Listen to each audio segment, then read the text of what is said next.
Organizándonos para triunfar con la palabra de Dios que está leída de la Santa Biblia, nueva versión internacional, en el Nuevo Testamento, en el Evangelio de Lucas.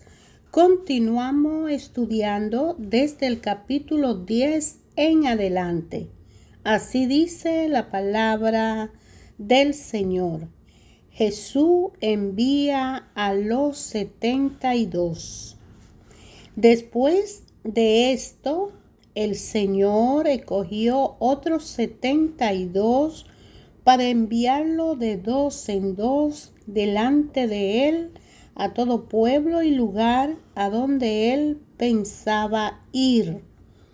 Es abundante la cosecha, le dijo, pero son pocos los obreros. Pídanle, por tanto, al Señor de la cosecha que mande obrero a su campo. Vayan ustedes, miren que los envío como corderos en medio de lobos. No lleven monedero, ni bolsa, ni sandalia, ni se detengan a saludar a nadie por el camino. Cuando entren en una casa, digan primero paz a esta casa. Si hay allí alguien digno de paz, gozará de ella, y si no, la bendición no se cumplirá. Quédense en esa casa y coman y beban de lo que ellos tengan, porque el trabajador tiene derecho a su sueldo. No anden de casa en casa. Cuando entren en un pueblo y lo reciban, coman lo que les sirvan. Sanen a los enfermos que encuentren allí y díganle: el reino de Dios ya está cerca de ustedes. Pero cuando entren en un pueblo donde no los reciban, salgan a la plaza y digan: aún el polvo de este pueblo que se nos ha pegado a los pies, no lo sacudimos en protesta contra ustedes. Pero tengan por seguro que ya está cerca el reino de Dios. Le digo que en aquel día será más tolerable el castigo para Sodoma que para este pueblo. Ay de ti, Corazín, ay de ti, Betsaida. Si se hubieran hecho en Tiro y en Sidón los milagros que se hicieron en medio de ustedes, ya hace tiempo que se habrían arrepentido con grandes lamentos. Pero en el juicio será más tolerable el castigo para Tiro y Sidón que para ustedes. Y tú, Capernaum, ¿acaso será levantada hasta el cielo? No, sino que descenderá hasta el abismo. El que los escucha a ustedes, me escucha a mí, y el que los rechaza a ustedes, me rechaza a mí, y el que rechaza a mí, rechaza al que me envió. Cuando los 72 regresaron, dijeron contento: Señor, hasta los demonios se nos sometían en tu nombre.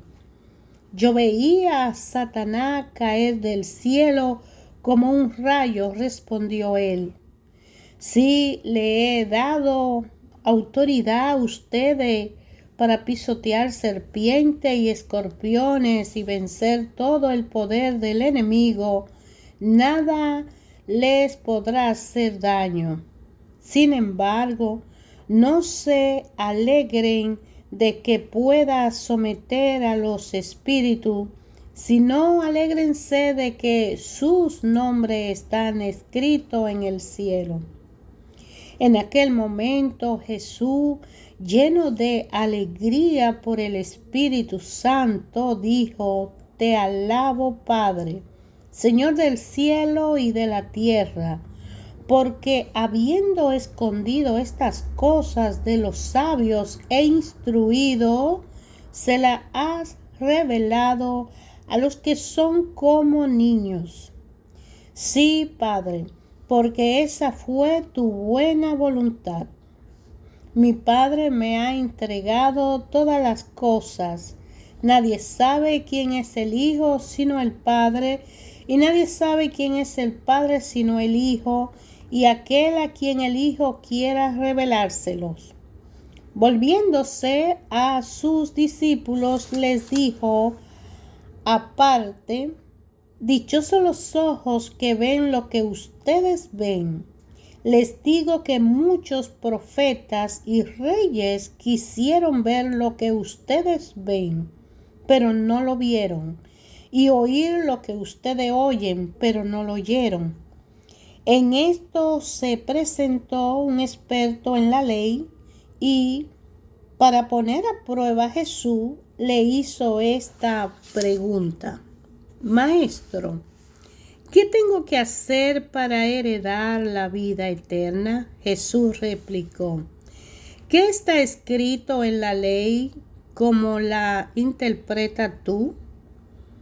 Como respuesta, el hombre citó: Ama al Señor tu Dios con todo tu corazón, con todo tu ser, con toda tu fuerza y con toda tu mente, y ama a tu prójimo como a ti mismo. Bien contestado, le dijo Jesús, a eso y vivirás. Pero él quería justificarse, así que le preguntó a Jesús: ¿Y quién es mi prójimo? Jesús respondió: Bajaba un hombre de Jerusalén a Jericó y cayó en manos de unos ladrones. Le quitaron la ropa, lo golpearon y se fueron, dejándolo medio muerto. Resulta que viajaba por el mismo camino un sacerdote, quien al verlo se desvió y siguió de largo. Así también llegó a aquel lugar un levita y al verlo se desvió y siguió de largo. Pero un samaritano que iba de viaje llegó a donde estaba el hombre y viéndolo se compadeció de él. Se acercó, le curó las heridas con vino y aceite y se las vendó. Luego lo montó sobre su propia cabalgadura, lo llevó a un alojamiento y lo cuidó. Al día siguiente sacó 2 monedas de plata y se la dio al dueño del alojamiento. Cuídemelo, le dijo, y lo que gaste usted de más se lo pagaré cuando yo vuelva.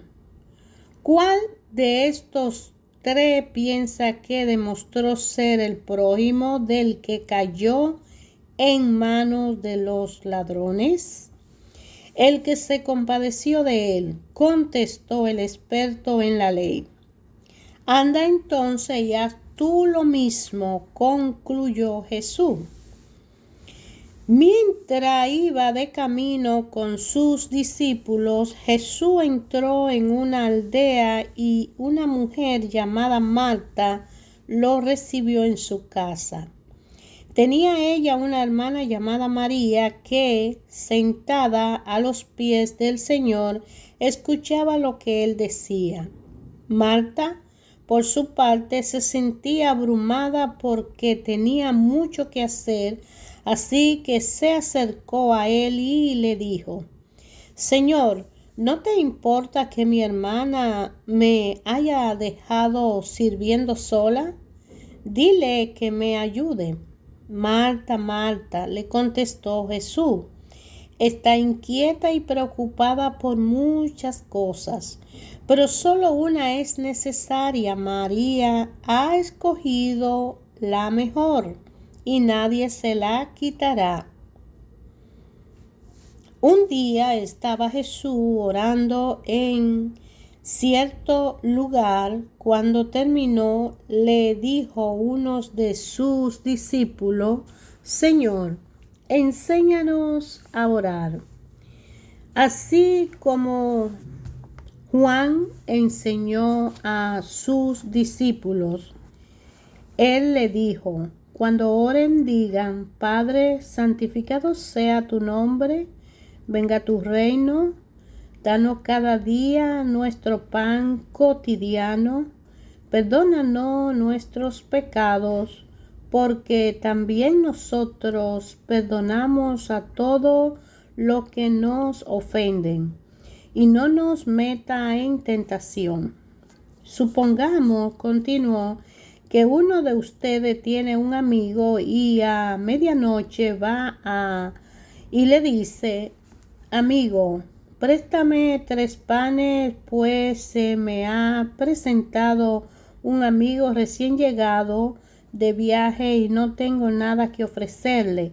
Y el que está adentro le contesta: No me moleste, ya está cerca la puerta.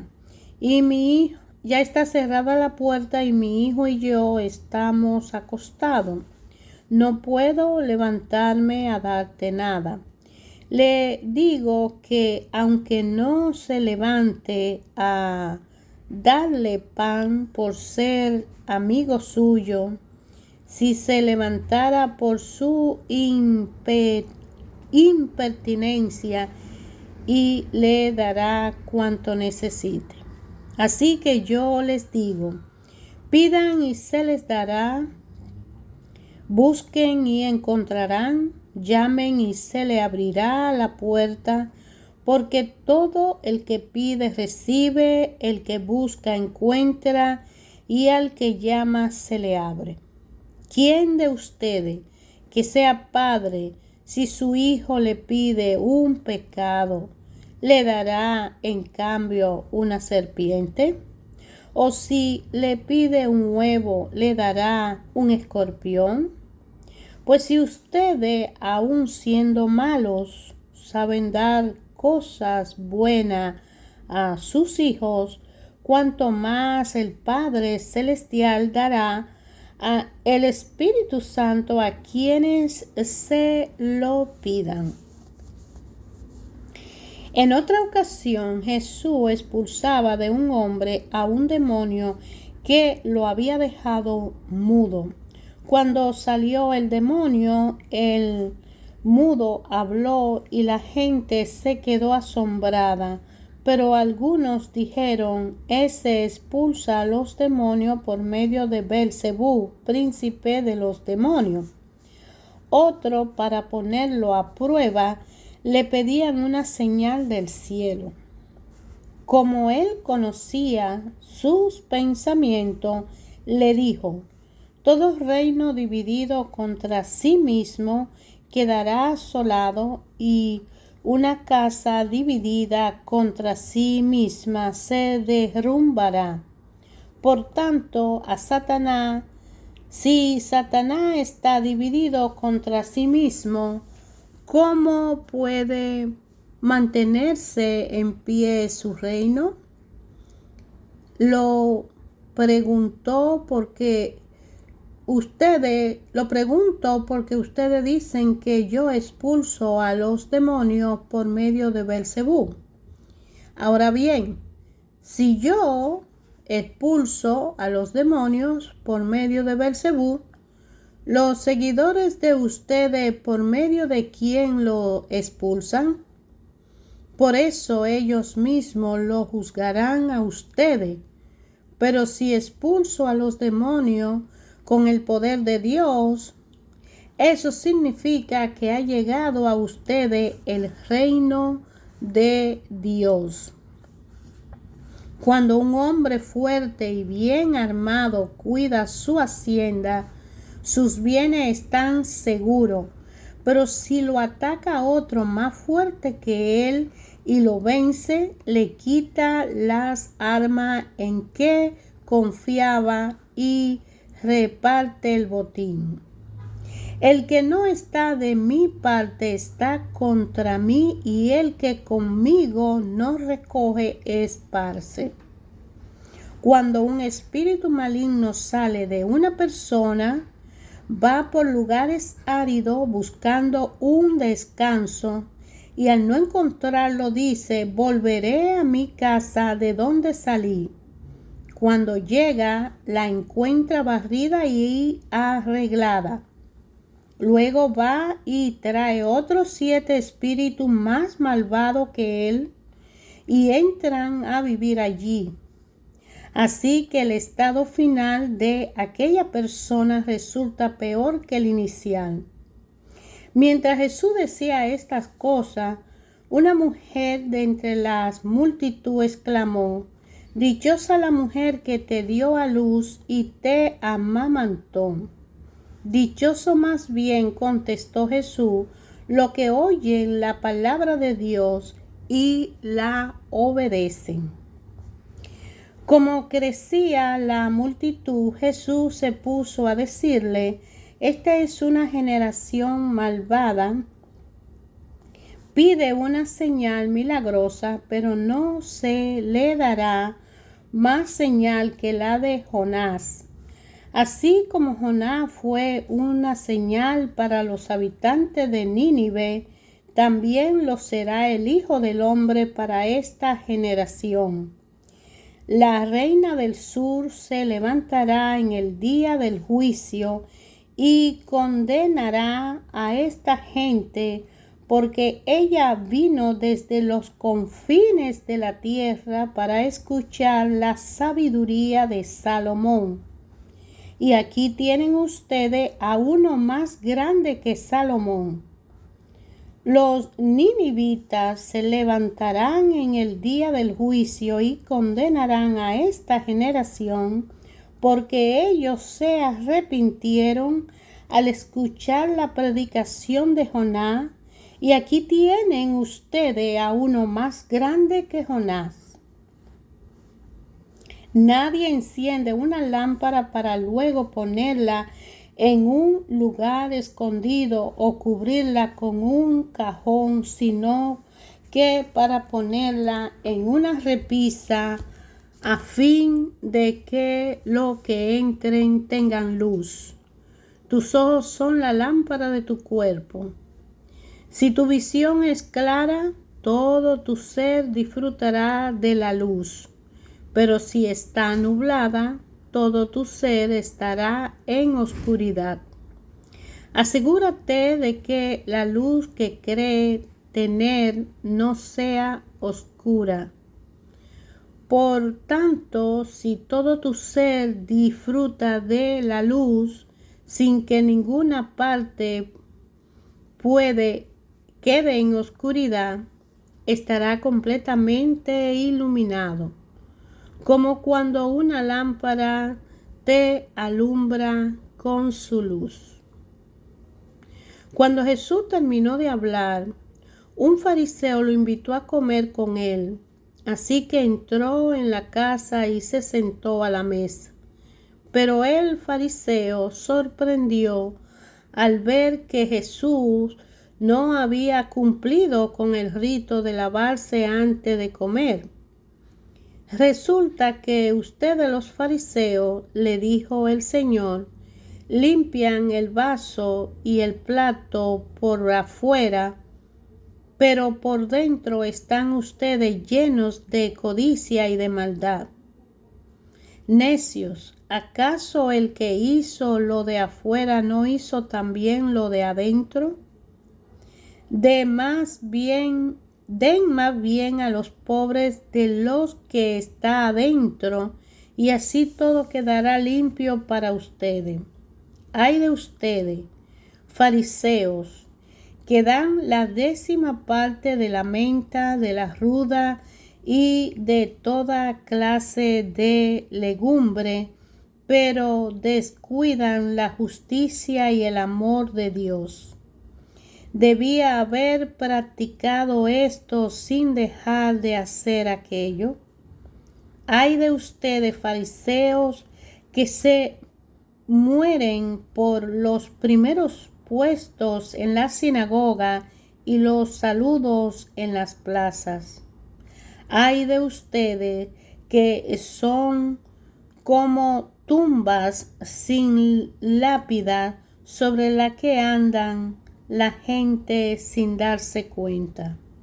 Uno de los expertos en la ley le respondió: Maestro, al hablar así nos insulta también a nosotros. Contestó Jesús: Ay de ustedes también, expertos en la ley.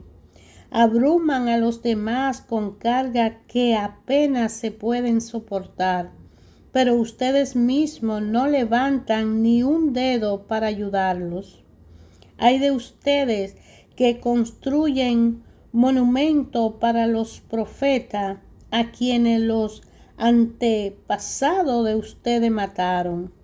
En realidad, aprueban lo que hicieron sus antepasados. Ellos mataron a los profetas y ustedes le construyen los sepulcros. Por eso dijo Dios en su sabiduría: le enviaré profetas y apóstoles, de los cuales matarán a unos y perseguirán a otros. Por lo tanto, a esta generación se le pedirá cuenta de la sangre de todos los profetas derramada desde el principio del mundo, desde la sangre de Abel hasta la sangre de Zacarías, el que murió entre el altar y el santuario. Sí, le aseguro que de todo esto se le pedirá cuenta a esta generación. Ay de ustedes, expertos en la ley, porque se han adueñado de la llave del conocimiento. Ustedes mismos no han entrado y a los que querían entrar le han cerrado el paso.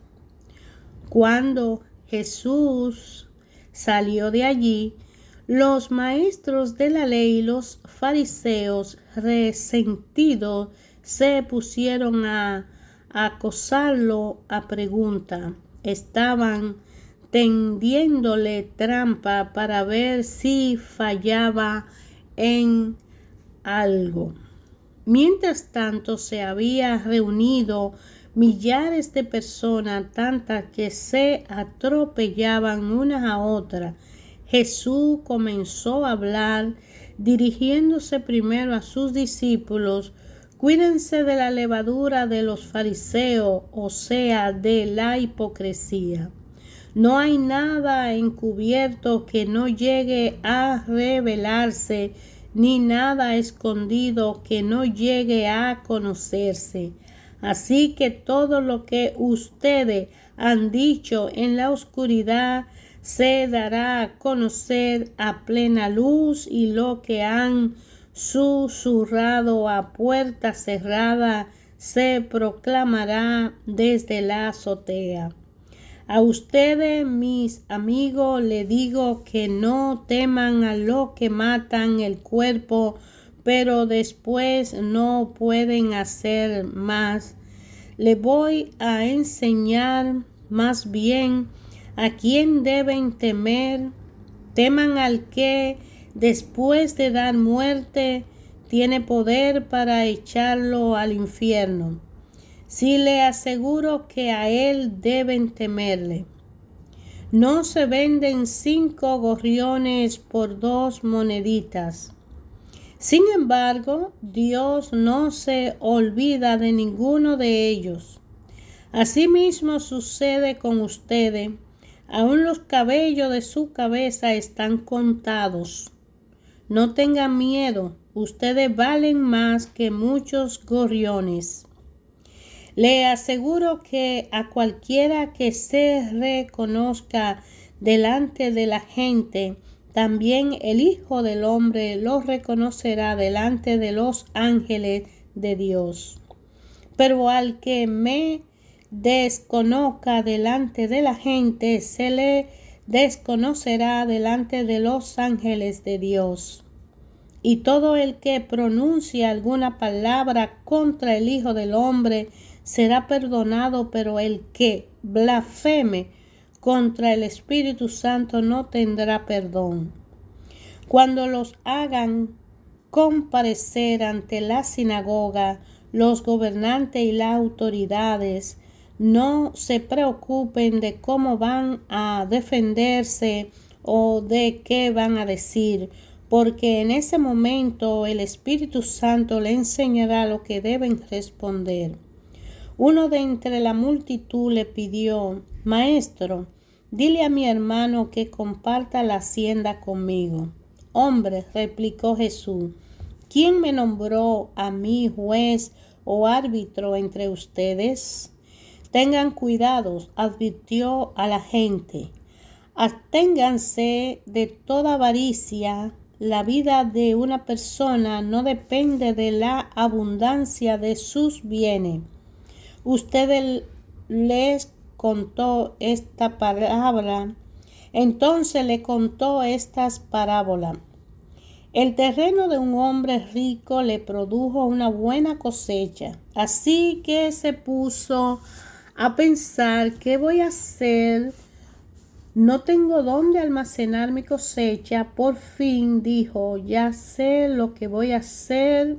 Derribaré mi granero y construiré otro más grande, donde pueda almacenar todos mis granos y mis bienes. Y diré: alma mía, ya tiene bastante cosas buenas guardadas para muchos años. Descansa, come, bebe y goza de la vida. Pero Dios le dijo: necio, esta misma noche te van a reclamar la vida. ¿Y quién se quedará con lo que ha acumulado? Así le sucede al que acumula riquezas para sí mismo en vez de ser rico delante de Dios. Luego dijo Jesús a sus discípulos: por eso le digo, no se preocupen por su vida, qué comerán, ni por su cuerpo, con qué se vestirán. La vida tiene más valor que la comida y el cuerpo más que la ropa. Fíjense en los cuervos, no siembran ni cosechan, ni tienen almacén ni granero, sin embargo Dios los alimenta. ¿Cuánto más valen ustedes que las aves? ¿Quién de ustedes, por mucho que se preocupe, puede añadir una sola hora al curso de su vida? Ya que pueden hacer algo tan insignificante, ya que no lo pueden hacer, algo tan insignificante, ¿por qué se preocupan por los demás? Fíjense cómo crecen los lirios, no trabajan ni hilan. Sin embargo, le digo que ni siquiera Salomón, con todo su esplendor, se vestía como uno de ellos. Si así viste Dios a la hierba que hoy está en el campo y mañana es arrojada al horno, ¿cuánto más hará por ustedes, gente de poca fe? Así que no se afanen por lo que han de comer o beber. Dejen de atormentarse. El mundo paganos anda tras todas estas cosas por el Padre, pero el Padre sabe que ustedes las necesitan. Ustedes, por el contrario, busquen el reino de Dios y estas cosas les serán añadidas. No tengan miedo, ni mi rebaño pequeño, porque es buena voluntad del Padre darle el reino. Vendan sus bienes y den a los pobres. Provéanse de bolsa que no se desgasten, Acumulen un tesoro inagotable en el cielo, donde no hay ladrón que aceche ni polilla que destruya. Pues donde tengan ustedes su tesoro, allí estará también su corazón. Hermanos, ayer, hoy, siempre. En el Antiguo Testamento, en el Nuevo Testamento, Dios Padre habla a través de su palabra a cada uno de nosotros personalmente. Si nosotros abrimos la palabra de Dios, decidimos estudiarla y decidimos hacerlo en un orden por libro o por etapas.